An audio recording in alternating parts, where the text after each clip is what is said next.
The Kiros Report is thrilled to bring Jim Paul, a renowned American scholar who has been at this work for many, many years, educated at Harvard University, Oxford University, New York University, and then working as a professor, first an assistant professor at the State University of New York, I believe between 1972 and 1977.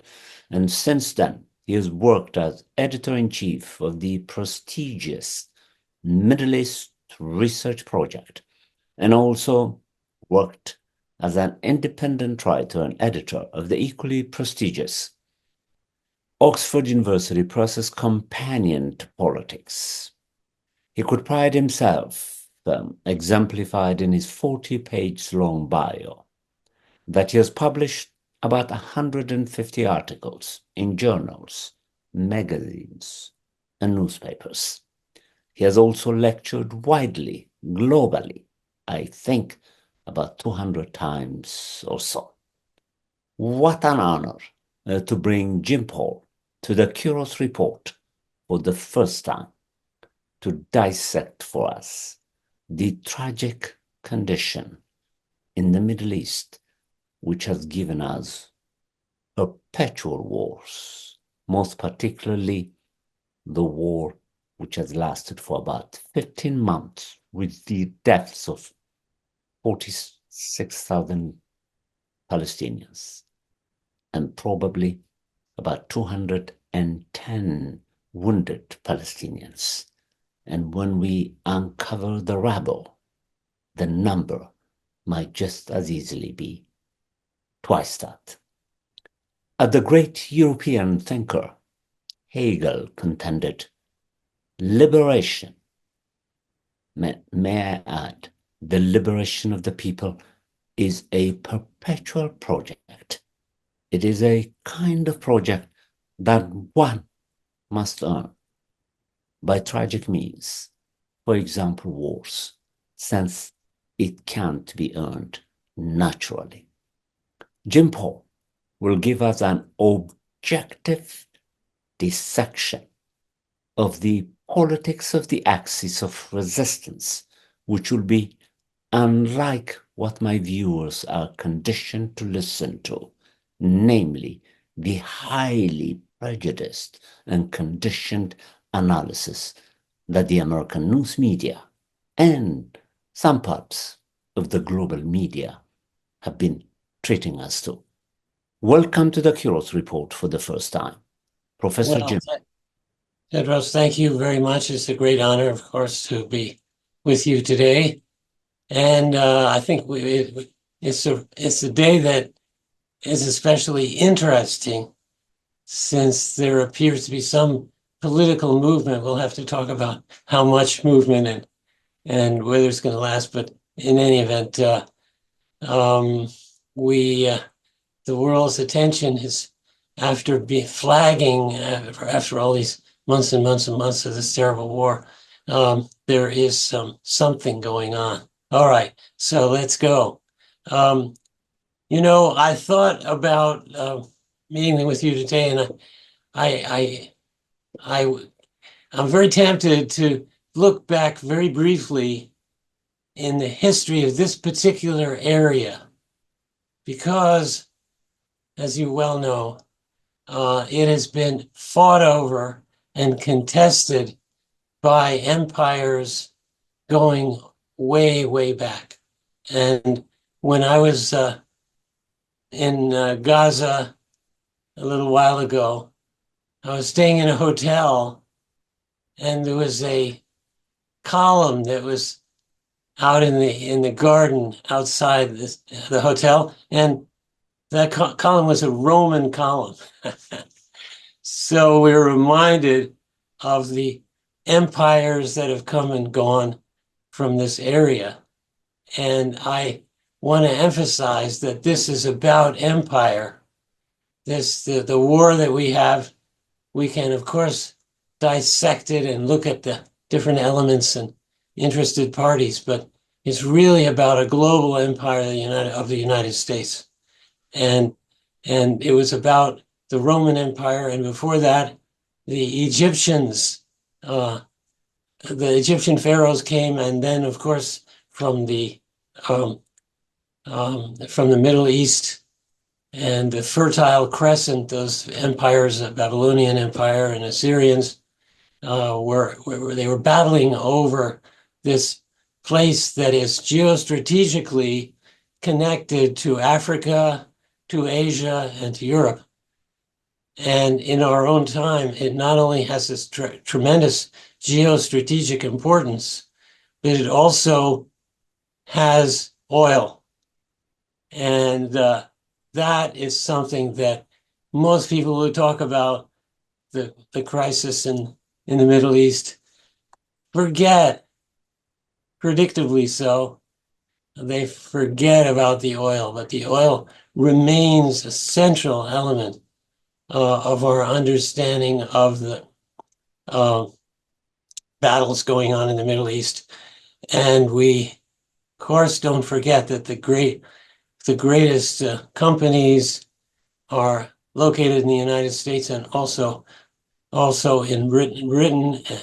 It has a joint sort of a condominium over one of the big companies with the Netherlands, and another one is a French company.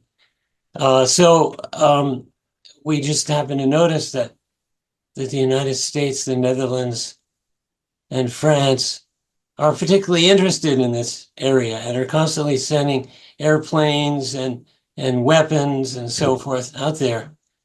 Now, they're not doing it because of,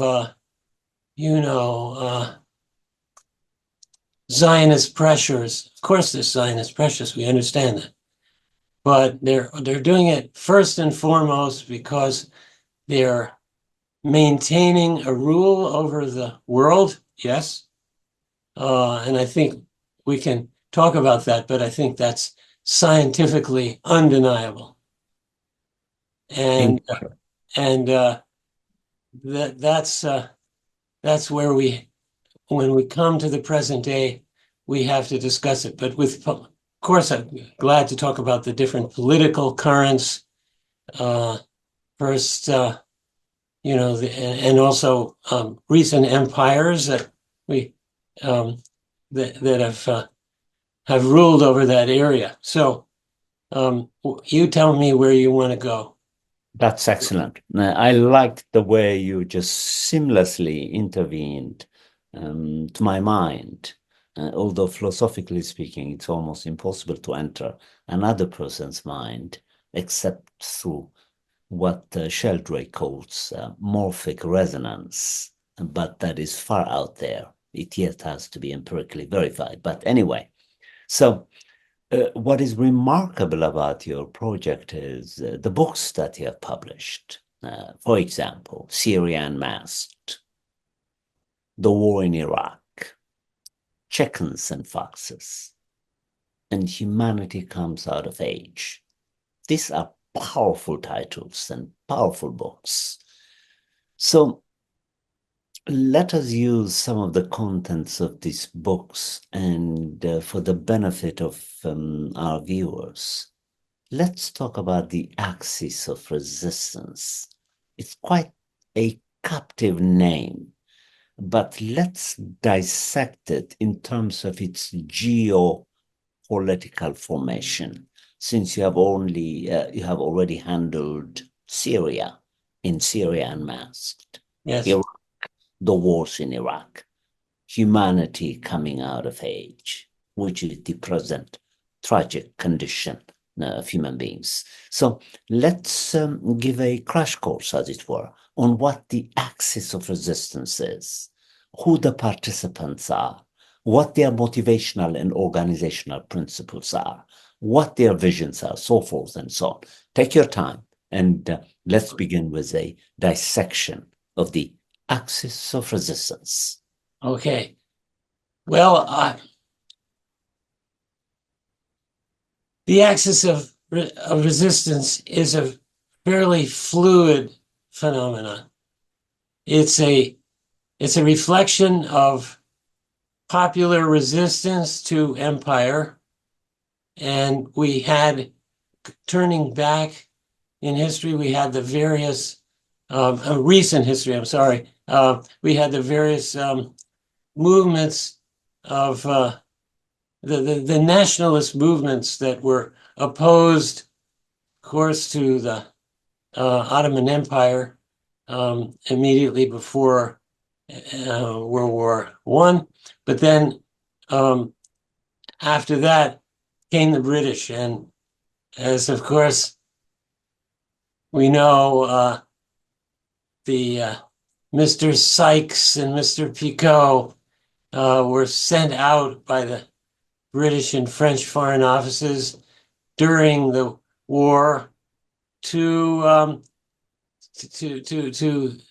set out the areas of interest, as they called it, of their each country had its colonial empire, and this was to expand those empires into the Middle East as the Ottoman Empire disappeared. And it's very useful to remember the Sykes-Picot Accord. Most people don't, of course, but this shows us, before the era when the United States became hegemonic in the region, it shows us exactly how the Western liberal countries approached the matter of governance and freedom and so forth in this area. They thought nothing of sitting down around a table and drawing lines through the map. Here, this is we'll take this part, you take that part, we'll argue about this, and so on. So, in other words, sovereignty over these territories was just something that they were bargaining over. And they're constantly, of course, talking about the rights of peoples to their, and Woodrow Wilson, of course, he was a big blatherer who liked to talk about the rights of people to independence. And he signed off on this. There was no problem with the United States either. So this is the kind of way that the Middle East was sliced and diced during World War I. And these various countries were brought into being, even though there was a strong feeling among intellectuals in the area that there should be one big, well, they thought of it as an Arab country. Now, we can talk about whether or not it was completely legitimate to be talking about Arab domination of that, because it's a very, very diverse region with many different religions and sort of nationalities of one sort or another. So in examining this process, we cannot say these were the good guys completely and those were the bad guys completely. I'm opposed to that kind of thinking. And that is true of the axis of resistance too. The axis of resistance is an expression of an opposition of some of the people in the region to imperialism. But it's not a pure form of politics of the sort that we might prefer. And where is the politics that we might prefer? Apart from you and I, Tedros, there's not too many people who we can certify that represents the very best political intentions, especially when it comes to ruling over large areas. So this is a fluid. The axis of resistance is at one level a symbol of the pushback of the peoples of the region against foreign rule and imperialism. But it's a mixed bag because it represents different religious currents, and those currents are not always friendly towards other religious currents and so on. So Right. we have to admit that we wouldn't necessarily want to live under the rule of some of the people, some of the movements that are part of the axis of resistance. The axis of resistance over a period of time, and I should say that it's quite a fluid entity. I mean, this is not it's not a state. It's not a very particular religious tendency either. And therefore, what would it mean if the axis of resistance should come into ruling a particular part of this neighborhood? And I think the answer is that's not what is happening here. It's a Excellent. pushback. It's a pushback. It's a pushback we understand. We can even endorse the resistance to this um, global imperialism of the United States, but it's not our place in a way to be saying that we hope that they would triumph or whatever. They've been resisting, but what is happening today? That's the interesting question that we might ask. What's happening? Is the axis of resistance actually succeeding to push back against the United States, Israel, um, other interested parties, the United Kingdom, and so on?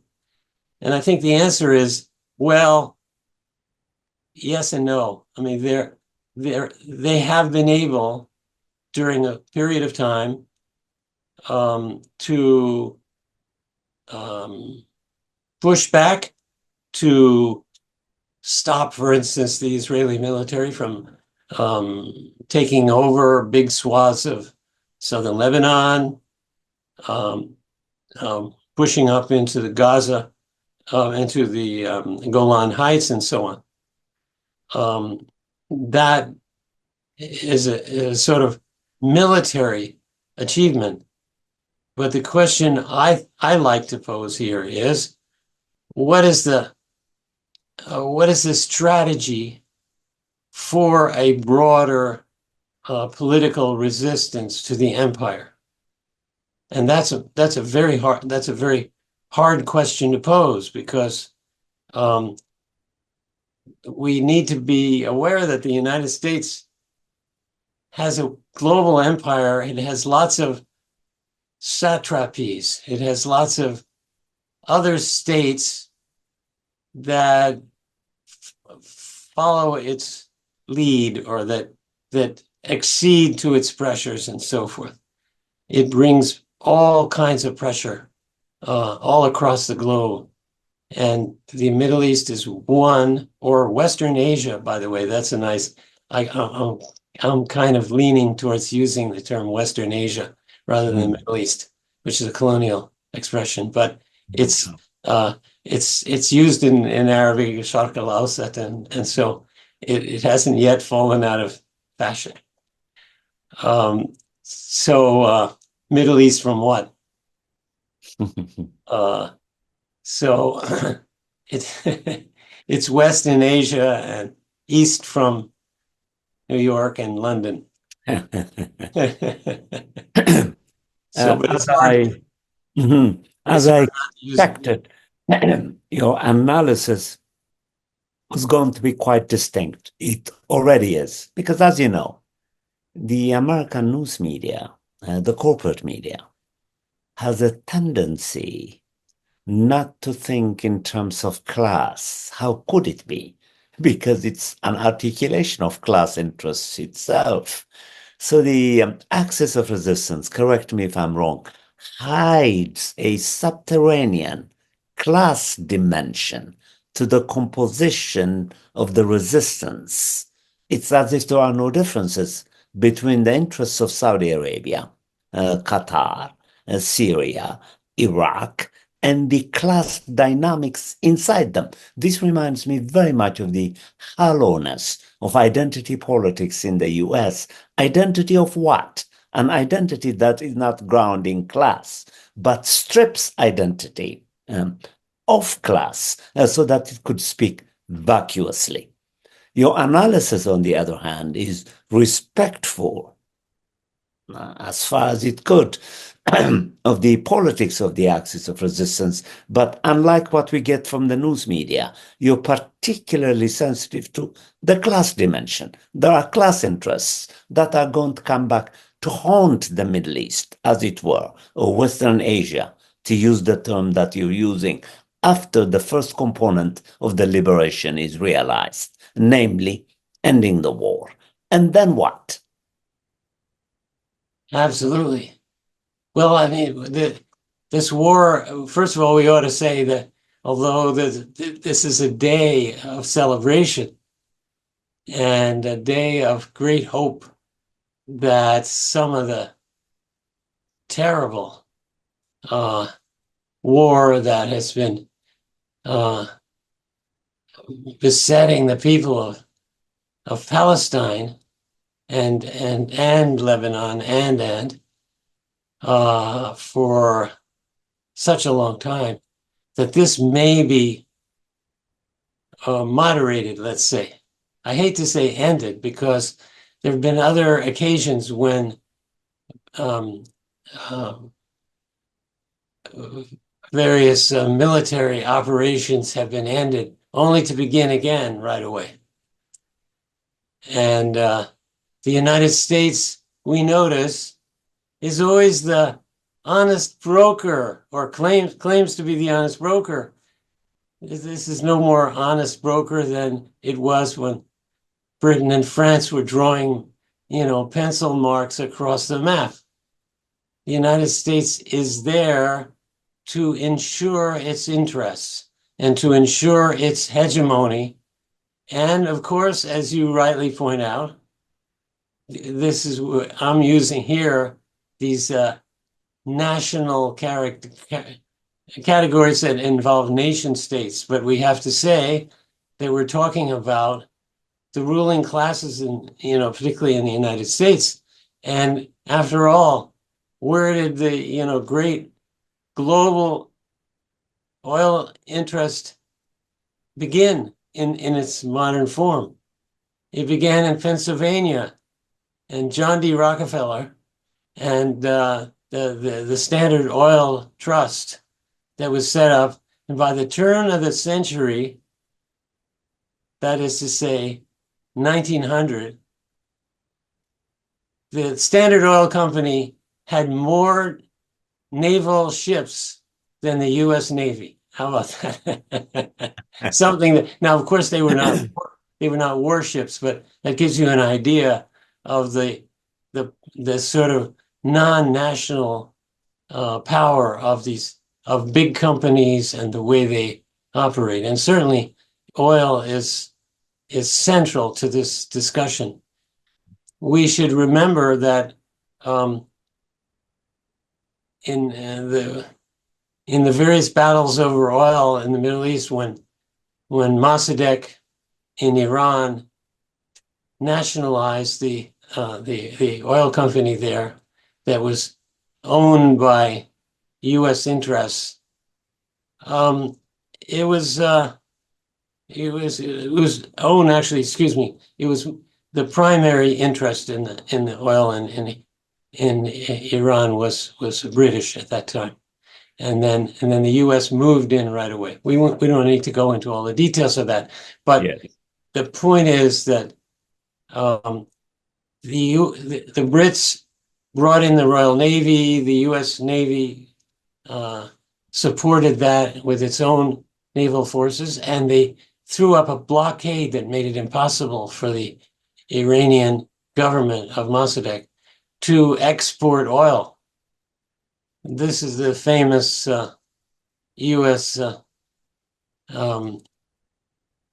Blockages of trade that is constantly coming into the news. We see that one country after another is subject to this. So that's what they did then, and that's how we are to understand the on a class basis the unfolding of history in the Middle East in this period. But we also have to remember, as I was saying, there's a sort of two key elements here. One of them is oil, and the other is the geostrategic character of this part of the world, Right. where it's connecting up these different continents, and that is of immense importance. The British discussed it in terms of the British Empire when they were negotiating with the French over what part of the Western Asia they were going to take, and they liked along the coast there. And that was, of course, um, that was Palestine. So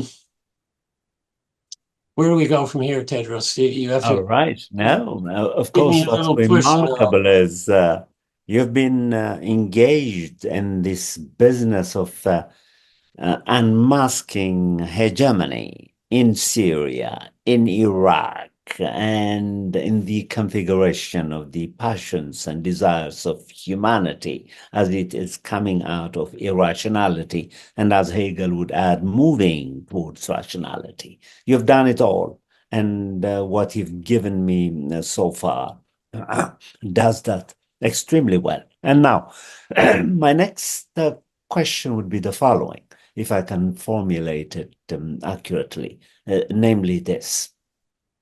How would you characterize the differences and similarities between the way the Biden administration and the incoming Trump administration are handling these gestures towards a very fragile um, ceasefire? Because the three stages are not lexically arranged. Logically speaking, I speak as a philosopher now, it is not guaranteed that the first stage would lead to the second, and the second would lead to the third, although under ideal conditions it should. But it appears as if the ceasefire is so fragile that once it arrives at the first stage, it might not move beyond that to the second and the third, which makes the ceasefire meaningless. Well, I mean, the press, which doesn't remember what happened the day before yesterday, and the reporter who's writing the story probably was on the city desk until recently, and so on. So, I mean, where is Fisk when we need him? Hmm. The great British journalist who had worked on the Middle East for such a very, very long time and knew all the history and all the where the skeletons were buried. So yeah, how are we to? The first thing I want to say is that in these negotiations that we've seen over the years, and in particular Camp David, Oslo One, Oslo Two, um, these the Israelis always wanted to have these agreements in a variety of different stages, Hmm. and they're organized so that it's only in the last stage that you have something really serious that's going to happen. I mean, of course, ceasefire is important, but I mean, a ceasefire can stop being a ceasefire. It doesn't. It's not a permanent settlement of anything. Correct. So therefore, we have to look back at those things and say, well, why is it that this looks awfully familiar? And it looks awfully like those previous agreements that fell apart and left the Palestinians with very, very little. Correct. So I'd say that's it. And as far as um, the the the question of the two administrations, I have to admit to you that although, yes, I worked for mayor for a long time, we were always talking about this administration and that administration and its plans and so on. I've got a little tired of comparing these administrations. It's like saying, you know, which do you prefer, Nero or Caligula? Correct. So those for listeners who don't know, those were two Roman emperors. You probably guessed.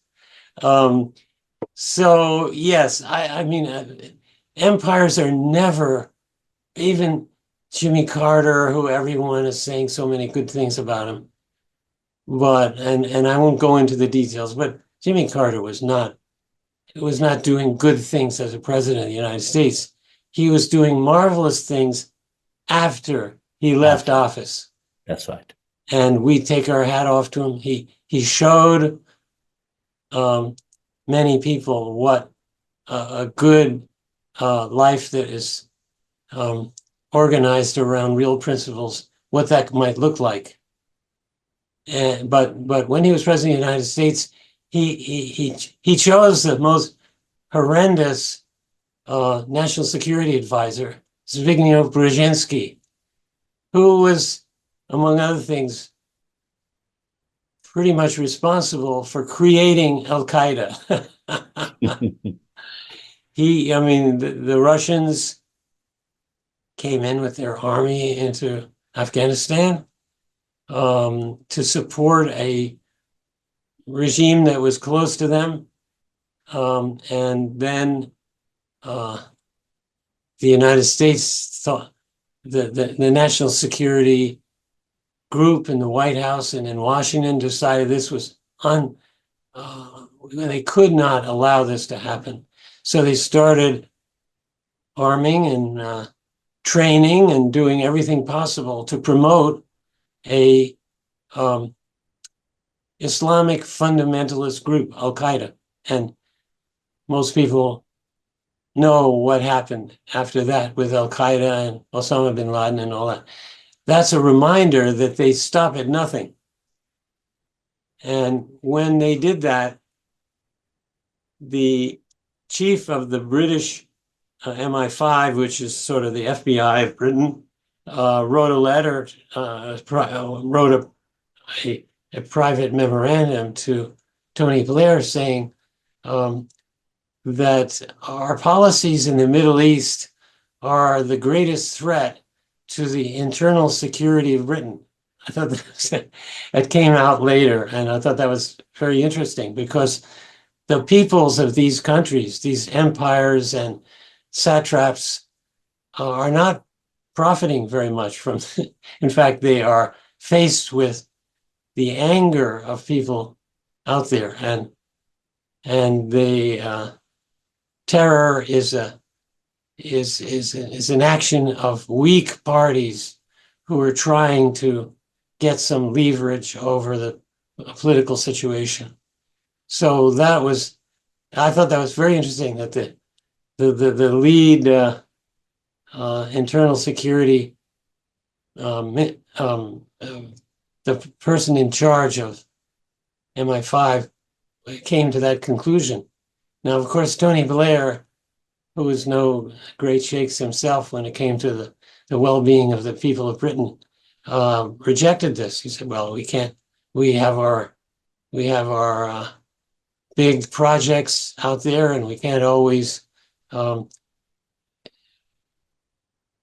adjust our international politics in the Middle East to this.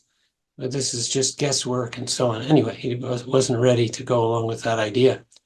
But we should take note that even the head of a security service was saying this, and I dare say that probably people charged with security in the United States probably have told the president of the United States similar things, but it's never that. It's always it's the oil executives and the big interests that are driving this policy and saying, no, we can't.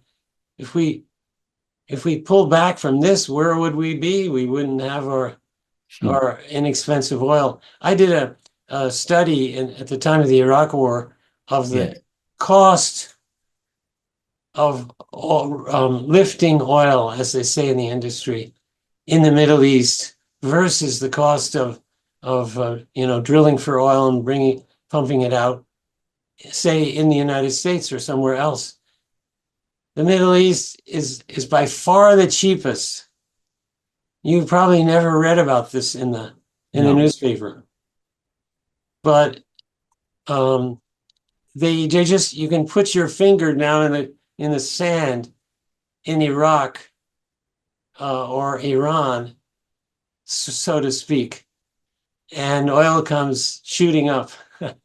it's Incredible. it's very very cheap, and so of course the industry experts and anybody who works in this field knows very well that if you drill for oil in Alaska, which is very expensive because these huge rigs have to be up there and it's very cold and it's icy and everything. So to make a barrel of oil might cost I don't know, $40 or $30. I can't remember the exact numbers. Whereas in Iraq, a barrel of oil to bring it up to the surface, it costs about $1 comparatively. I'm making up those numbers because I can't remember. It's a while Of ago course. since I was writing this, but that gives you something of an idea of the Indeed. huge spread. Now, I always said to people during the discussions about Iraq, I said, imagine that if you were in the automobile business and it cost you so and so many dollars to make an automobile in Detroit or wherever you're making it, and then there was an island in the Pacific Ocean where if you made the same car, it would cost, you know, 1/25th as much. Now, of course, that's just a purely hypothetical, but it gives you an idea of how much battling there would be over that island. Now, of course, there is no such thing, but that maybe helps to understand that oil in the Middle East is a gift to the companies, and they fight to get it, and they get their governments to fight for them and to send out troops and so forth, and to seize control of these areas. And in the Iraq War was very, very clearly about seizing back control. They had Britain and the United States had control of those oil fields, and then the Iraqi government, in its nationalistic fervor, took that control away. Now, they weren't using it for the very well-being of their people, but that it did remove it from the grip of the Western oil companies. And the in the late period of Saddam's rule, he was a little bit worried about how things were going in Iraq. So he talked to um, the Chinese, the Russians, and the French about coming in with their oil companies for a bit of a share of Iraqi oil. So they were very excited. But Britain and the United States, because they'd been so nasty before, and there was a kind of ideology of this thing, were not invited to come back. And that was one of the reasons why people wondered why the vote in the UN Security Council was those three and those two. And that's the answer, because the three members of the Security Council, and that's where France left its usual buddies, Britain Mhm. and the United States, and went with those who were already cut in on the oil. It's a fascinating story, and of course, there's more to international affairs than oil company maneuvers. But when we see these things happening in such a blatant way, that helps us to really understand what's driving these wars and all the terrible things that have happened. So it actually even turns out that this oil and gas off the coast of Gaza. Uh-huh. And I don't know, I'm not in a position to really assess the role of that. Of course, it's Israel's drive to ethnically cleanse this area uh, for Jewish settlers. And that's that. So sometimes politics is driven to some extent, or even to a large extent, by ideological considerations and settlement. In the case of the United States, driving the native peoples off the land was a very important element in the expansion of the United States of America out across the entire continent. I I truly appreciate this nuanced and subtle analysis that my viewers would never get out of the popular news media. Because what you've done by way of answering my question about distinguishing the two administrations is essentially contend there are no distinctions to be made because the organizing principle is the search for oil. So when Trump contends that hell is going to break out in the Middle East until the ceasefire holds, the assumption is that what he and his predecessor Biden both are contending is that they are going to do what they must do in order to procure oil interests for the US and continue the hegemonic class project. That was remarkable, which would have to lead me to my final question, namely your own vision of what it is that must be done in order to convert this fragile, vacuous talk about ceasefire into an actual peace settlement, and what the role of popular movements could be in helping humanity to move towards this rational direction of avoiding wars. Your good friend, Victor Wallace, recently wrote a remarkable piece on capitalism and war that I'm encouraging him to blow it into a book, with the one who introduced me to you. Yes. And I'm so grateful to him for introducing me to you so that we can continue this project of searching lasting peace. Yes, well, Victor is a good friend and a very thoughtful and creative person. So I'm grateful to him for introducing us. So yeah, um, basically, uh, how do we move ahead? I mean, I think that's what is to be done. Yes, the Leninist question. Yes. Classic phrase. Uh, and and how do we get there? I think there's been a very difficult period after we had a world that was divided up among one huge hegemon and another smaller one, the Soviet Union and the United States. They weren't really equal parties, but they were the most hegemonic states. The United States was always the principal um, hegemon in the world system, especially after World War II, but even after World War One, the United States kind of rose to preeminence in the global system. And so how do we see the breakup of this one hegemon in particular? Because China is important, but it's not, and it's sometimes exercising some fairly interesting diplomacy.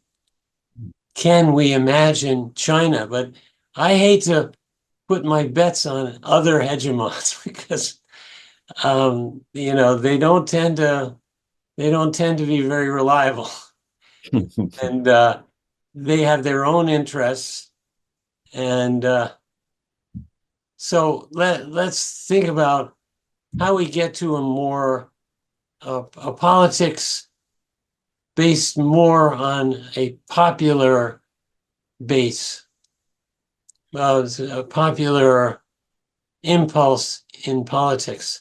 And I think we have to ask even what is a state? What can we can we imagine a state, whether it's organized on a global basis or lots of small ones, can we imagine a state that is going to be free of class domination and war and so on?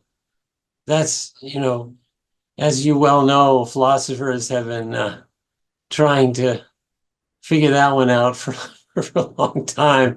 And I think constant resistance from the people and that's an answer that is not an answer, but that it's trying to think about how we can how the world can be organized. I think that the biggest threat to the world is definitely not the war in Palestine. It's the collapse of the global environment. I mean, I didn't say that out of any lack of serious concern about the Palestinians. Of course, this is every right thinking person understands that that's a genocide, and that's just that was and is an expression of how brutal the world system is and how brutal the world hegemons are, whether it be Rome or some other some other very powerful state.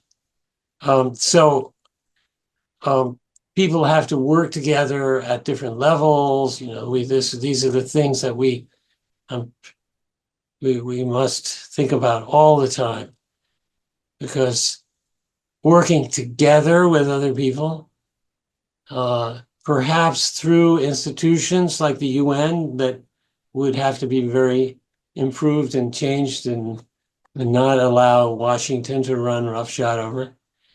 These are the things, the creative geniuses that politically creative have to help us and provide leadership that's something other than what is provided by the Democratic and Republican parties in the United States, but also the various parties that rule in different countries in Europe and elsewhere.